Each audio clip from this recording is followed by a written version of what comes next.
Sandra, you have been very active in supporting early career investigators during this period.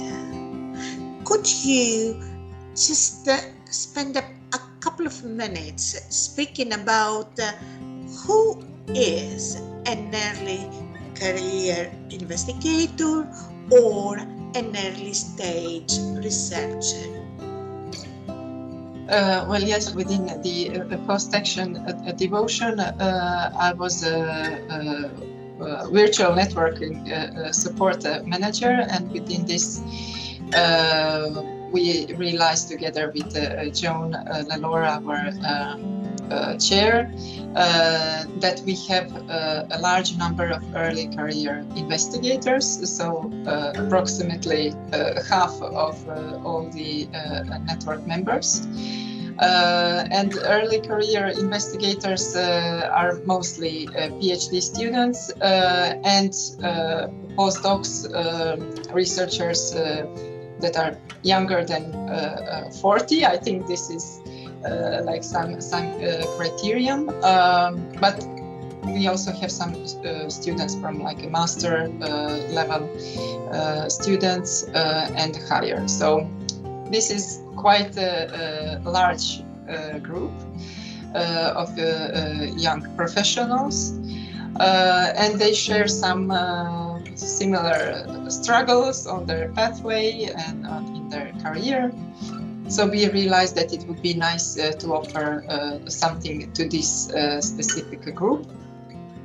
And within this virtual networking support, we organized a series of webinars for them. It was organized in October 2021, so it was still pandemics going on, so it was in online virtual modality. But we had a nice group of people coming, so it was organized in 3 days, and we have different topics about using social media for promotion of their scientific work, and how to prepare elevator pitch and present a project proposal, and we had some informal like a cafe for early career investigators. Great. So you mentioned that early career investigators present similar struggles. What are they? What are their challenges? What are their needs? Yes, well, this depends on at which stage of career they are, but mostly when they start pursuing toward their PhD. So the major problem is how to, at the beginning, how to conceptualize the study, what is the problem that they want to investigate, and I think their supervisors are very important in this at this stage. When they overcome this step, then they pursue to conducting research, collecting data, and then coming to the analysis and writing the thesis. So this is a long process. It's at least 3 years, but for some even more. And they have to learn and acquire many skills. So how to organize the literature, how to retrieve information from the literature, how to present their ideas, how to present their data at the conferences, similar. And what is very important is how to make a network with other researchers, both younger researchers and more senior researchers, because this network is very important to get you moving forward. So it is easier to work in a maybe in a smaller group, but within some larger network of people, investigators, because this opens then some other possibilities for some other projects. And today, this is really dependent on the country. But for most researchers, these are they work on some temporary projects. So they have to be able to get to another project to continue with their funds, so that they can have enough budget to pursue and continue with their work. So in that aspect, network is very very important, because it keeps you going from project to another project. Right.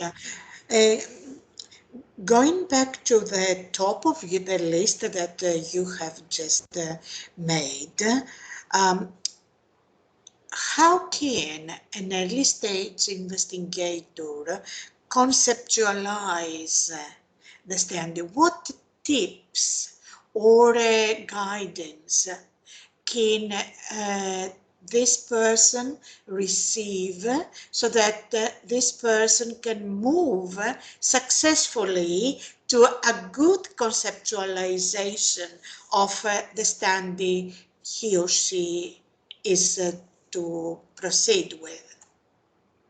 Well, this is the first idea is to have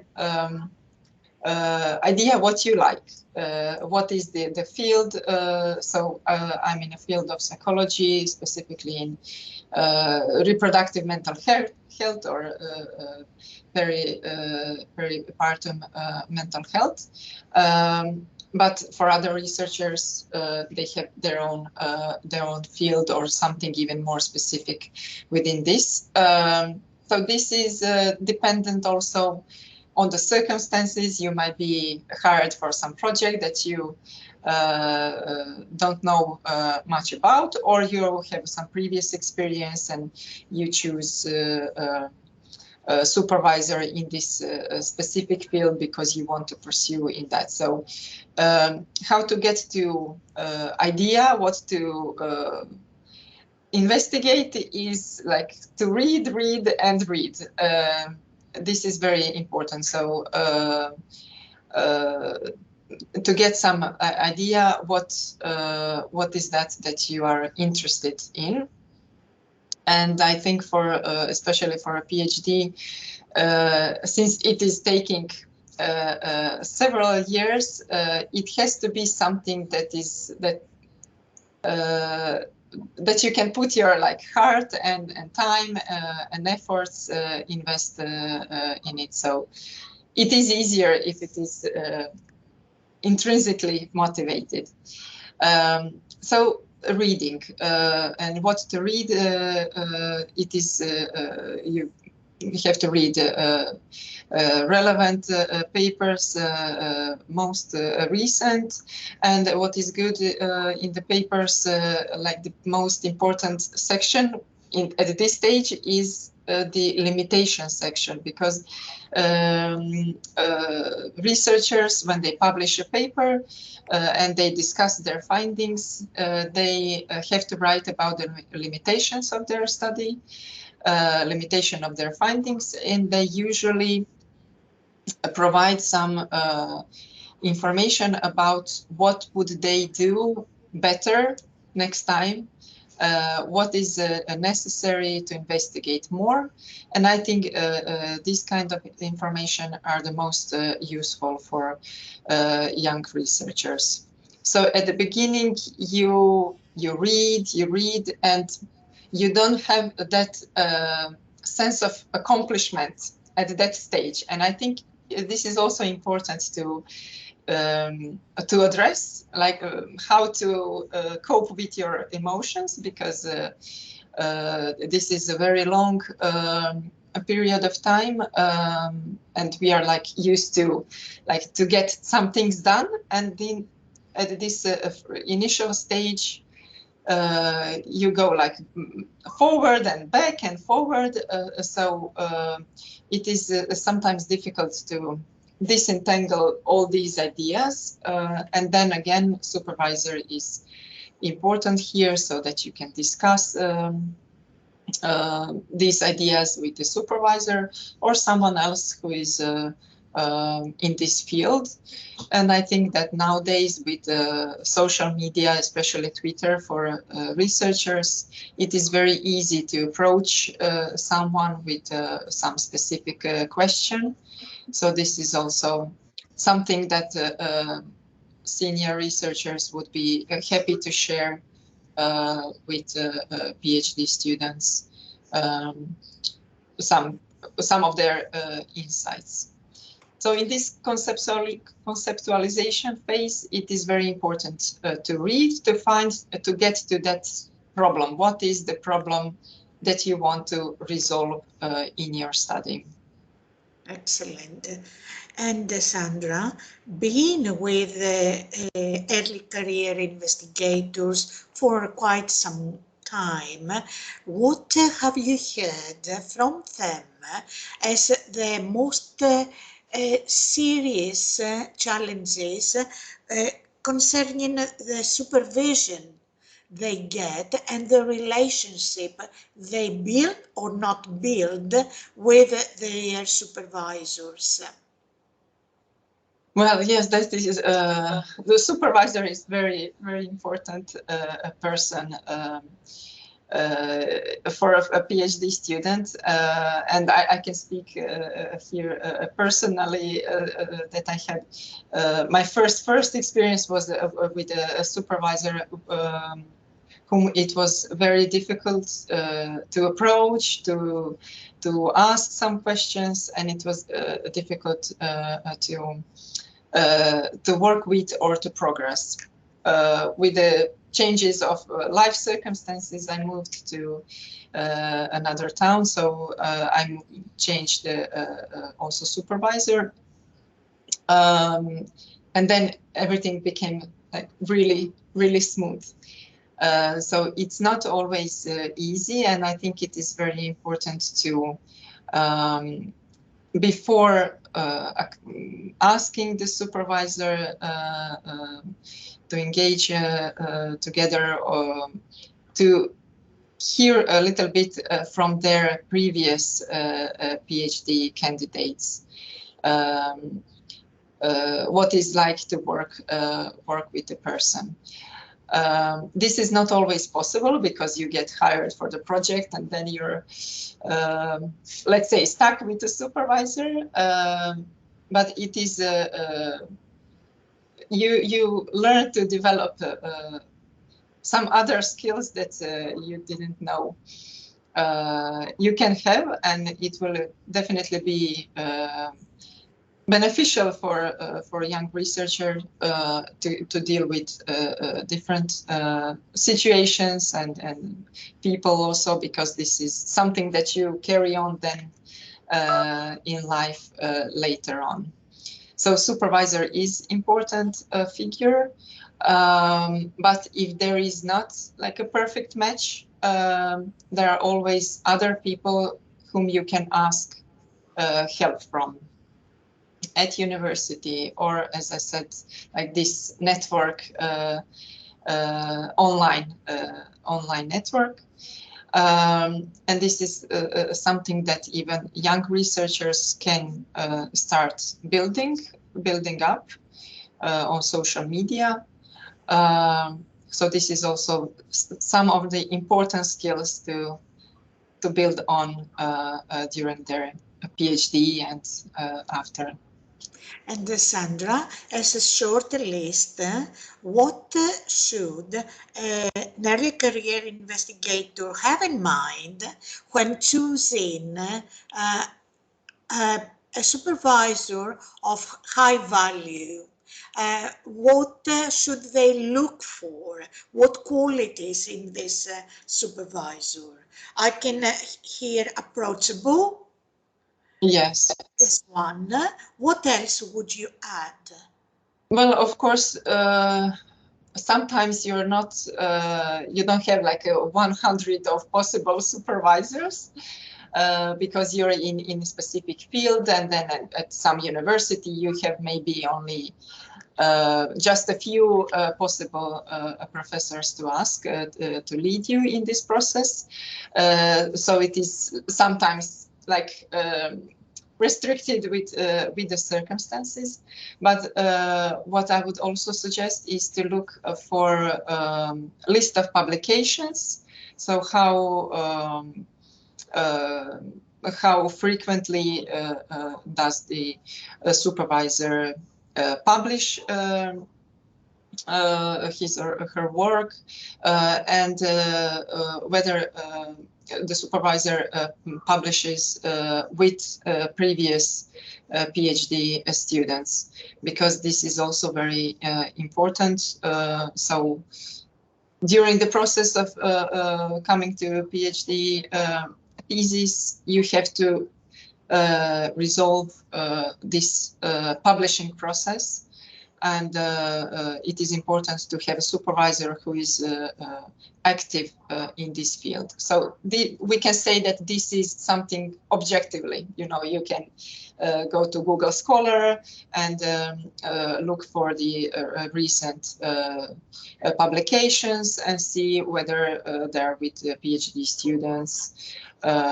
So we can say this is like some possible objective measure, but then the subjective one would be to inquire a little bit with the previous PhD students.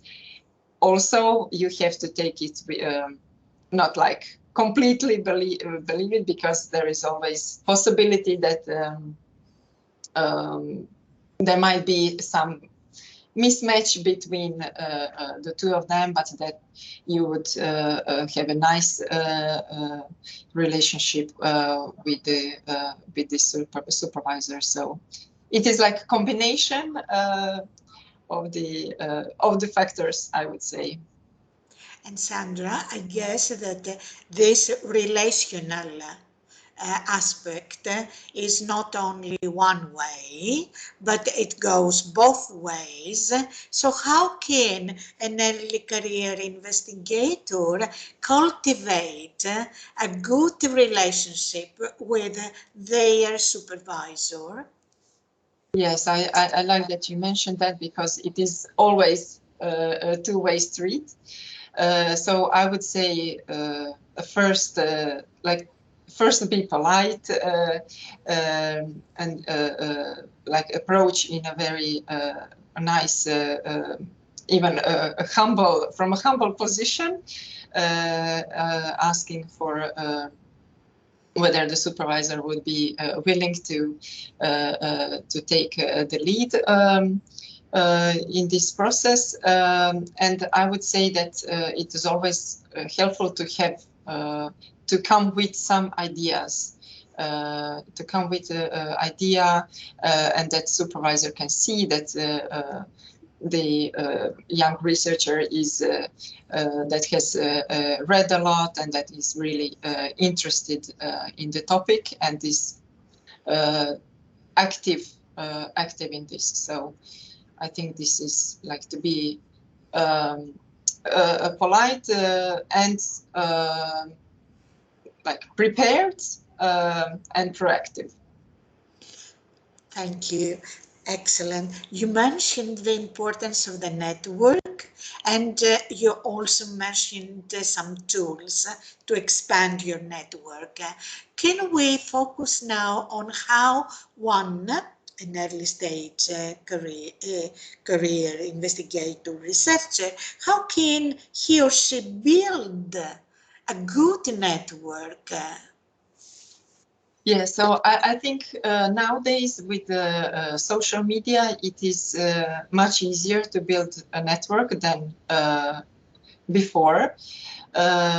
Also, you can I would say that building a network in person is always, you feel it is stronger and more of these sharing experiences. And I would say that conferences are a great place for this. And I think that it is always good to have also like from domestic within your country and a foreign conference. It is now during the pandemics, it was possible to attend more conferences because they were online, but as we are getting back in life, in person, it is not always easy to go because you're dependent on your funds, and so what I would suggest that it is like a good balance is to have at least one conference in your country and one conference international per year. If you have more funds, then you can pursue more, but not too many, because it takes time. You have to prepare for it, and then if you go on too many conferences, it might take you away from the work that you have to do, like collecting data, analysis, writing, and things like that. So it's not, you might be, when you look on your colleagues' CVs, you might get into these social comparisons, like with the others, or they do more conferences or publish more. So it is tempting to compare, but I would suggest for early career investigators not to compare with the others. Of course, take some advices and tips from them, but compare with where you were and where you are today. And of course, have some idea where would you like to be one day, but compare with yourself, your previous self, and not with the others. But to come back to the topic of building networks, so one place are conferences in person, but online via social media. This is very nice way to build a network. And what I would suggest for researchers is to have a ResearchGate profile, but this is mostly for posting your work. And as an early career investigators, you may not have as many publications yet, and this is okay for this stage of career. But for connecting, I found Twitter very useful for this, and this is also excellent for to get to know people who are very active in this in your field, to promote your own work and research, but also to retrieve many useful information for some conferences, education, workshops, and similar. So this is very, Twitter is very, very useful for this. How to start on Twitter, like making a nice profile, putting photo, describing in short who you are, and then start connecting. So you can follow some groups, some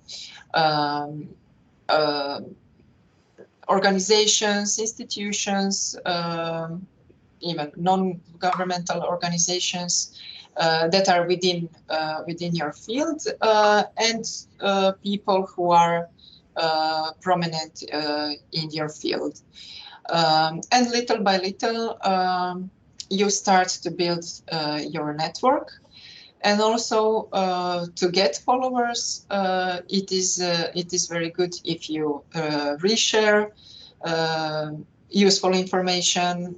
So about some of these conferences or educations, or people sometimes very often put their papers as like the main idea of the paper, and then you can reshare it. So if people found your tweets useful, they will tend to follow you, and then little by little you build the network. You don't have to be very conscious about the number. This is a long process, so it's not something that you will do overnight. But like, you don't have to be active every day if it is not feasible within your timeline. But once or twice a week to check what is new and to reshare some things. That is always a good approach. And Sandra, what about LinkedIn? Is it something an early career investigator should bear in mind, or not that important in comparison to Twitter, as you mentioned first? Yeah. Well, I have to say that I use both LinkedIn and Twitter, and I started using LinkedIn long before Twitter, because Twitter was not and still is not so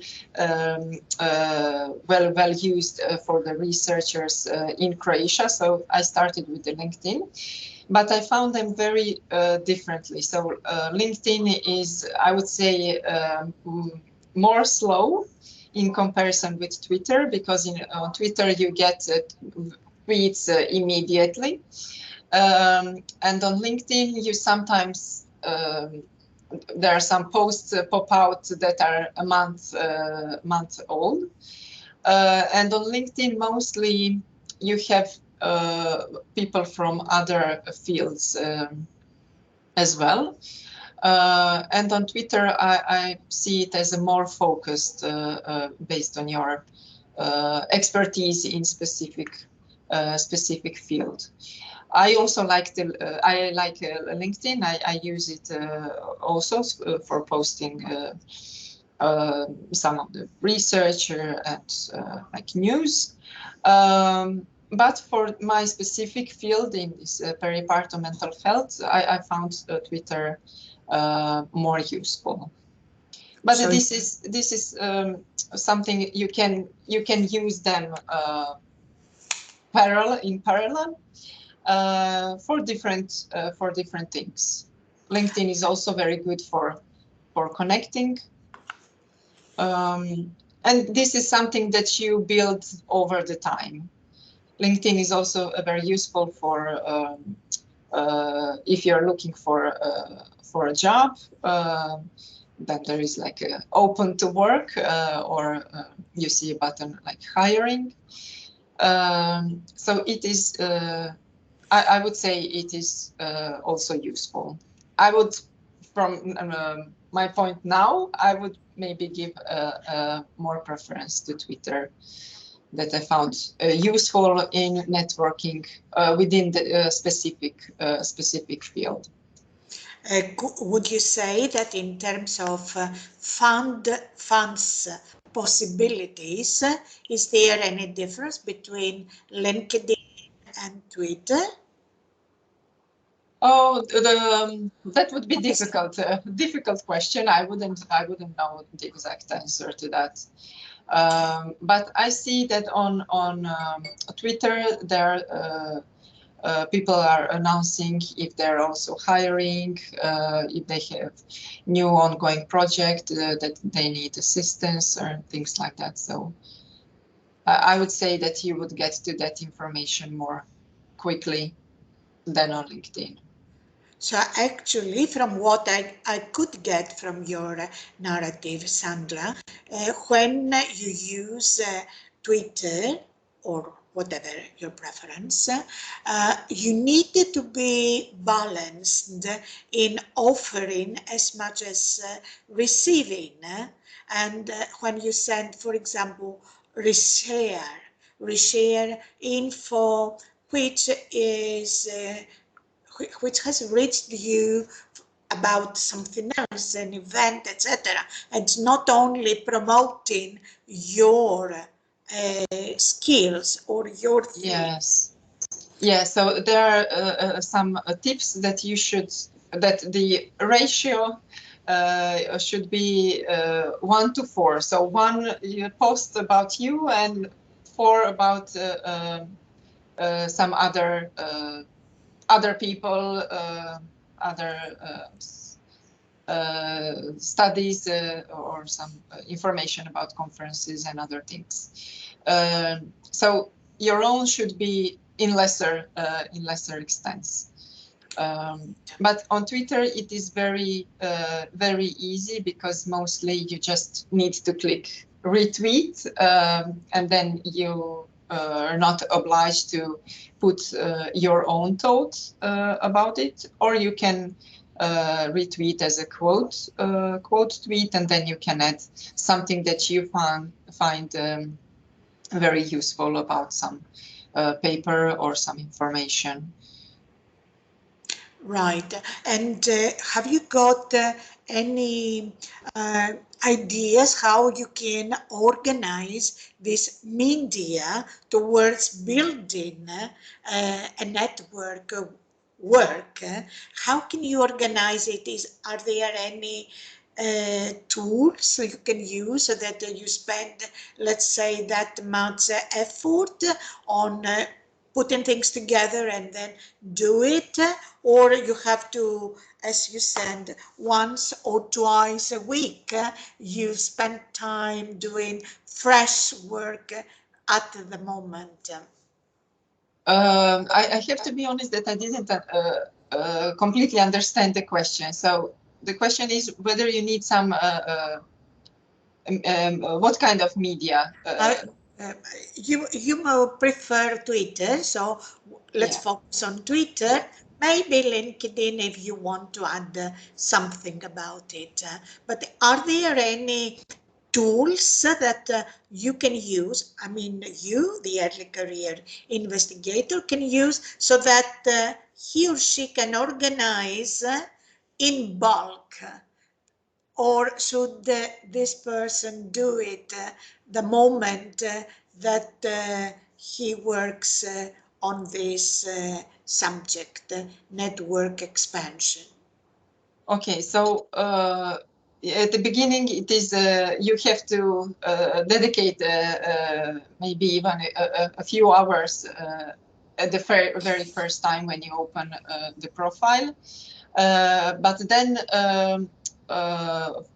based on who you followed and what kind of interest you opted for, then you will get information of who you might follow, who is within your area of interest. So then you get sometimes on Twitter you can you follow one person and then you get to pop out like you can follow additional 20 or 30 people that are in similar area expertise, so you can follow all of them with one click. I prefer to go one by one and to see are they really relevant for my work, but there are different approaches. So but this is something that you build little by little. And Sandra, one last question about network expansion.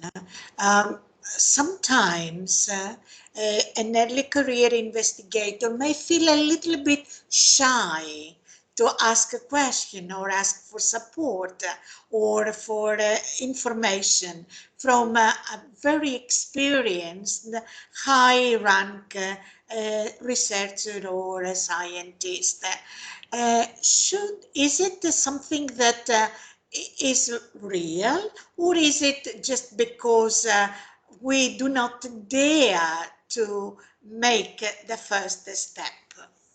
Yes, I would say that it is the latter one. And I think that social media is especially useful here because in person you might be intimidated to approach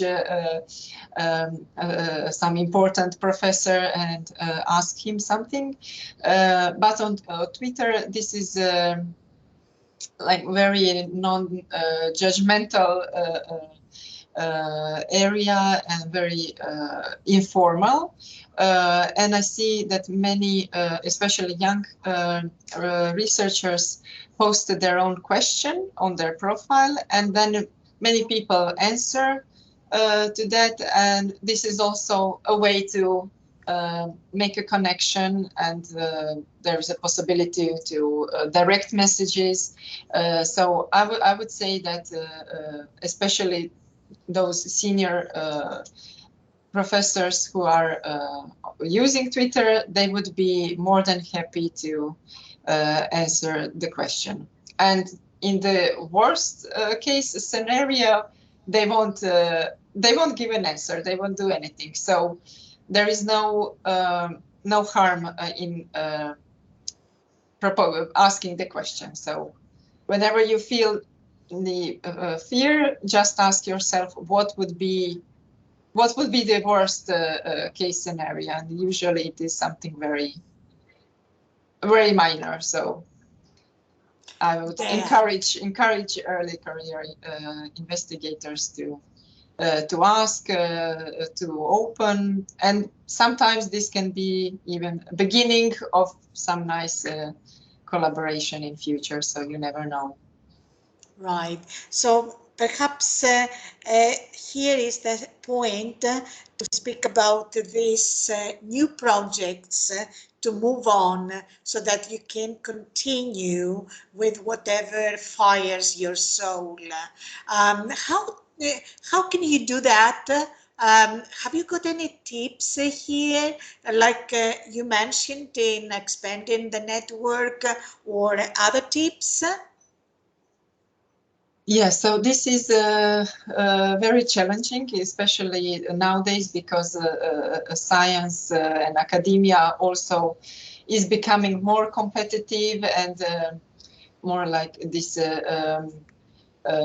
business-oriented approach. And it's not like in the maybe older times when you would think of academics as a very relaxed professors, like engaged in thinking only and things like that. But nowadays you really have to be very active, applying for funds all the time. You haven't finished one project, you already have to think where to apply next, because you can certain this continuity of your work. So I would say that you would also have your supervisor here to guide you not only in your writing thesis, but also to help you build a network and share some information where to find some possibility for additional projects and funds. So there are on a national levels, there are research foundations, so they might also share this information in advance. But I think this is it is important to be up to date, to follow information, and I think it is very useful to be a part of societies. So not only like on Twitter, when you have like this informal network, informal society in a specific topic, but in your specific field, there are different societies, and here maybe I can mention one that I'm active in. It is a society for reproductive and infant psychology. So this is it is a narrow, but in this field where I work, and it, for instance, this society has a special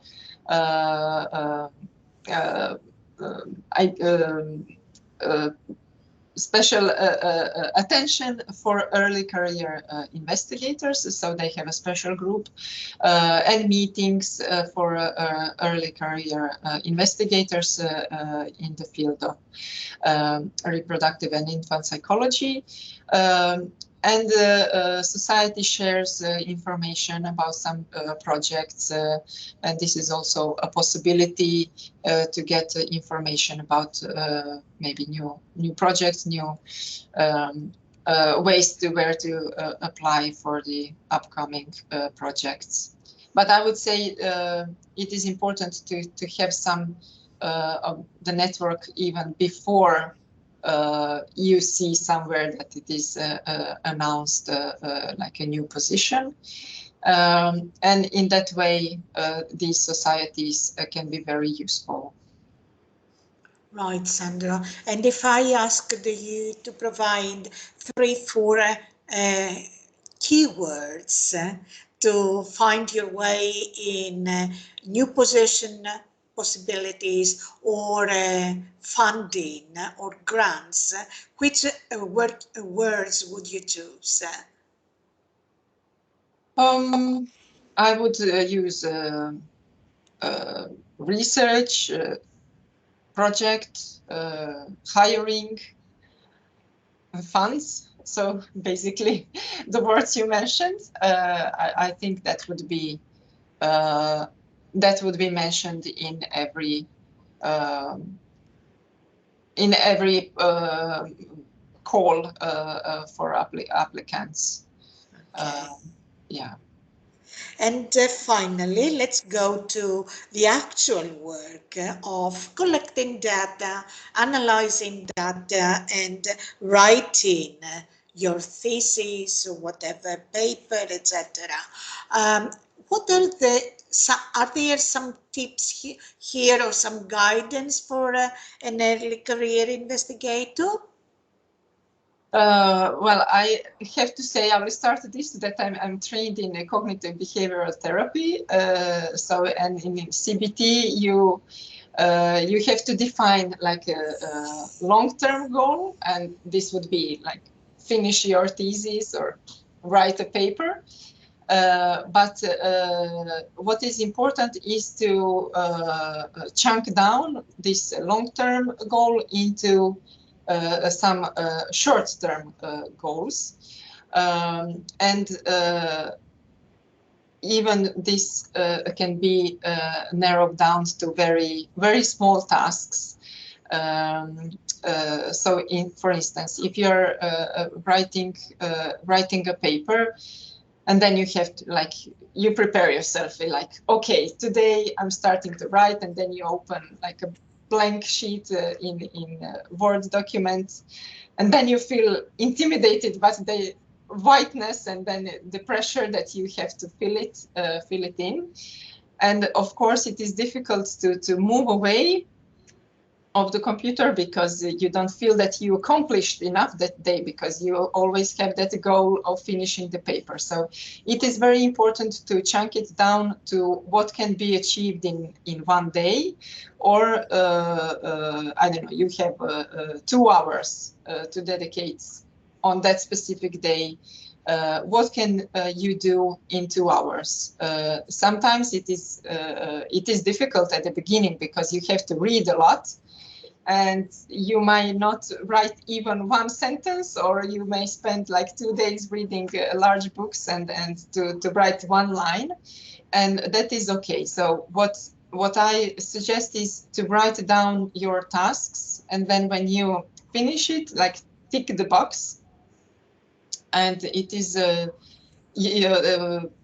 even make a very small tasks like read this book, read that chapter, find 3 papers on this and that, and then tick a box when you find these papers, tick a box when you read 1 paper. It gives you sense of accomplishment and the progress, and eventually you will get there. So the basic idea is to chunk it down to smaller tasks, and whenever you finish your work, you may be like put yourself too ambitious plan, and it is okay not to finish everything by the plan, but you have to like give yourself a tap for making a good work that day, and say, okay, I didn't do everything that I planned, but I achieved more than I would if I didn't have any plan, and then like make some reschedule for the plan in your upcoming days. And I think what is also important is persistency in this work, because you may have other obligations, maybe collecting data somewhere in a clinical work or in the field, or teaching and things like that, which takes you away from writing. But it is important that you spend a little every day working toward your goal, and this can be achieved with these tiny small tasks. So this is I found it very helpful, and I do it every day, for like write email to, because this is also something that takes a lot of time, and then like time goes by and you have a sense, oh my God, I didn't do anything today. But then if you go back and if you write these small tasks, then you're aware that you did quite a lot. So I guess that treating it like a project management, like a project, and do some management of this as a whole. And speaking about tools, online tools or free tools, of which of course you can talk with your supervisor or with your working team, but can you bring to the attention if there are any digital tools to help you with um, dealing with all, organizing, structuring all of this data collected so that it makes sense? there are many tools nowadays, so it depends whether it is for organizing data, for organizing literature, where I found Mendeley very useful, and it is also freely available. So it is people mostly use it for referencing, but it is also very useful for organizing the literature, and like highlighting, putting notes, and some tags. So it is also very useful at the beginning, in that stage of conceptualizing the idea for the study. But there are many different programs and tools. I would say that it depends also of the field where you work in, and what kind of data, what kind of participants you have, or you don't have participants, but some other kind of data. So there are plenty of them. I wouldn't start making a list, because I would surely miss some important. Right.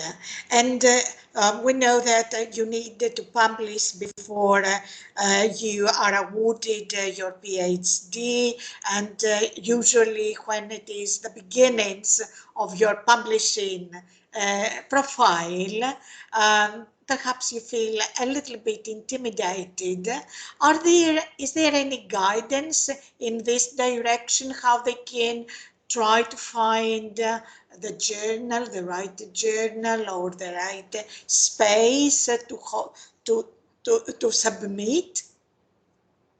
Yeah, so there are also plenty online courses or like webinars about publishing and about the review process, mainly by publishers themselves. For instance, I listened many webinars by Elsevier, and they have this special dedication for early career investigators on their website, where they offered many of these instructions and materials. So I would suggest early career investigators to find these kind of webinars to get the idea of the what the process is like. I think there is also a large importance of supervisor at this stage, because he or she can suggest which journals might be a better option to publish, and it is not always easy to find the one that is quick enough, but there is a high quality. And what is something I would suggest to early investigators, that they are aware of also these predatory journals. So you may have one poster conference, but you may start receiving invitations to publish in their journals and things like that. So what I suggest is to use CMago, the search for journals, where you can see if they have a serious level status, or in a web of science, web of knowledge, where you can see what are the metrics for some journal. Is it a good journal, and in which field it is. So you can, in a search, you can enter your some keyword, and then you will get a list of all journals. And what my one of my supervisors, Professor Susan Ayers, who is also vice chair of Devotion Action, taught me when looking for a journal, is to have like A, B, and C option in terms of level of the journal.